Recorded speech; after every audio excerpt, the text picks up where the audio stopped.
What's going on, my financial friends? It's your friend Jack here, and today we're going to be talking about how I plan to grow my dividend portfolio, and I want to share with you guys why you should subscribe to my channel, because it's going to be awesome on the journey of my dividend growth portfolio. And I'm going to tell you guys and show you guys what I got right now in store for my portfolio, and real soon I have some big moves coming up, so you're going to want to know about them, because you know me. Me and you, we're close, we're friends, and you want to know what I'm up to. Trust me. Trust me.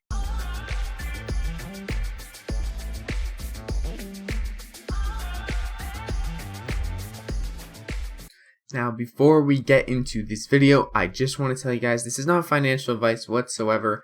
I'm just sharing you guys my dividend portfolio experience and plans, and that's all this video is, a little bit of fun about my experience. So first things first, we're going to open up my portfolio, and you're going to notice it's not very big right now, but I do have some big plans coming, and I do plan on putting a lot of my savings, or not my savings, but money I had in other investments that I haven't transferred over yet to this account. And I will be picking and buying stocks every single Monday for the next pretty much, infinity. And I'm going to be buying them on Monday, making a video on it, and updating you guys on my portfolio growth. Right now, I'm sitting at about, I only have one stock right now. I have 6 shares of Algonquin Power and Utilities Corp. This is a dividend paying stock that pays a pretty good dividend. I got it for $20 yesterday. I'm down a bit on the day, but I don't really care because I'm holding these for, dividends and not really growth, just the dividends in general, but I'm holding them long term, so I'm not really too worried about the day-to-day price, as you should also not be worried about the day-to-day price. If you're trying to build your dividend portfolio, don't worry too much about the prices. You're going for companies that you believe in, that you think will go up over time, and that have value to society. So invest in companies that you do your research on. Always don't just buy things other people have. And keep in mind, you are doing this because you believe in these companies, especially the dividend paying ones, the ones that have been paying dividends for a while.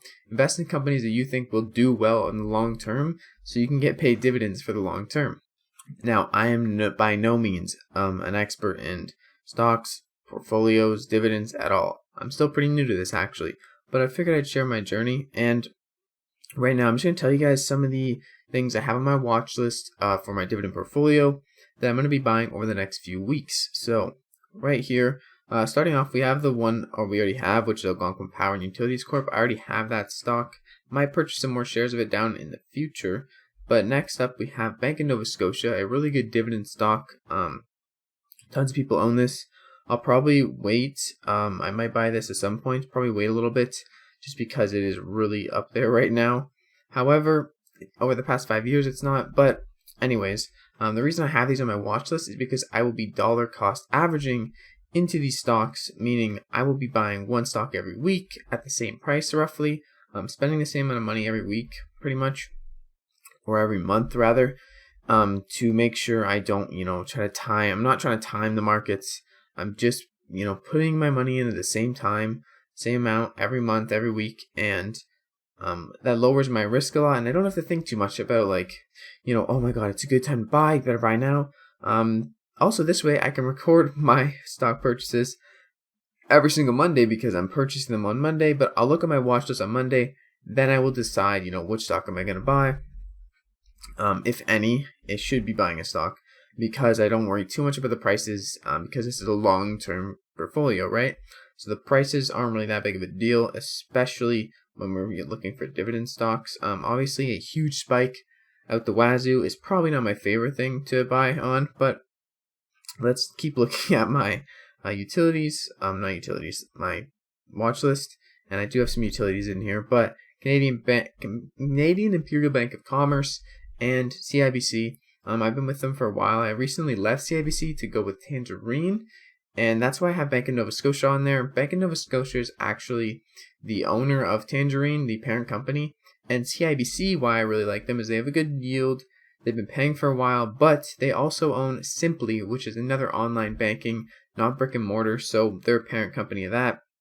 So those are my two banks that I go with, or I'm going to be going with for now, is Bank of Nova Scotia and Canadian Imperial Bank of Commerce, CIBC, just because they have parent or sister companies that are expanding the online, not brick and mortar banking system, which I really like, and I believe that will be the future for most of banking. So I'm glad that these two companies have something set up on that side of things. Next up, we have Fortis, and I believe I skipped one, but I'll go back.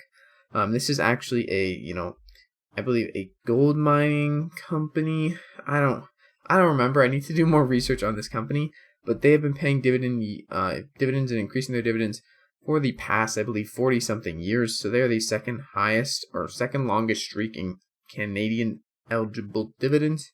There's a lot of big words in the in this video, but anyways, Canadian Utilities, which I skipped over, is actually the top paying streak of increasing their dividends. That didn't really make sense, but you get the point. Every year for the past 49 years, they've been increasing their dividends, and it's pretty insane. 49 years is a long time. Yes, their stock is down quite a bit, but also keep in mind to pay their dividends, their stock's going to go down a bit. But they've been around for a while, so I don't see them not increasing their dividends anytime soon. Obviously, Canadian Utilities always going to be somewhat of a need for, and I'm still interested in investing my money over there. And then last but not least, this isn't part of my dividend portfolio. I'm going to be putting my tax-free savings account pretty much all into VFV and maybe VU, S&P 500 index, and pretty much just a couple index funds over there. My personal account is going to be strictly Dividend. And if you're wondering why I don't have this little amount of money in my tax-free savings account, well, mainly it's because I don't want to touch my tax-free savings account money. If I have to take money out of this, I will. But also, my income is very, very low right now. I'm living at home and I'm self-employed. So I actually don't even fall in the taxable tax bracket, meaning even if my money is in this portfolio or my tax-free savings account, it's not going to get taxed necessarily, pretty much at all.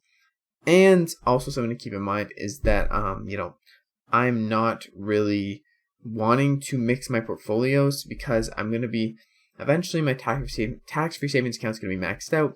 And really over there on the tax-free savings account side of things, I'm just going to be putting in a little bit of money every month, a very little amount, and just using that as a growth account. And then this personal account is going to be my dividend portfolio. So that is the plan right there. It might change along the way as my income increases, if it does, if it doesn't, but that is the plan right now, and that's why I'm using a personal account, just to keep things separate. My other account, my tax-free savings account, I haven't transferred over my balance from my bank tax-free savings account because I've just had it sitting in there, not making any money, pretty much just losing value.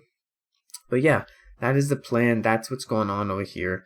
And yeah, if you guys want to stay updated on my dividend growth portfolio, then definitely hit the subscribe button. I'm going to be posting videos every single Monday on stocks I'm buying, and then I'm also going to be posting probably monthly videos on my dividend payments once they start rolling in. But anyways, I'm going to be making some big moves soon, and thank you guys so much for watching.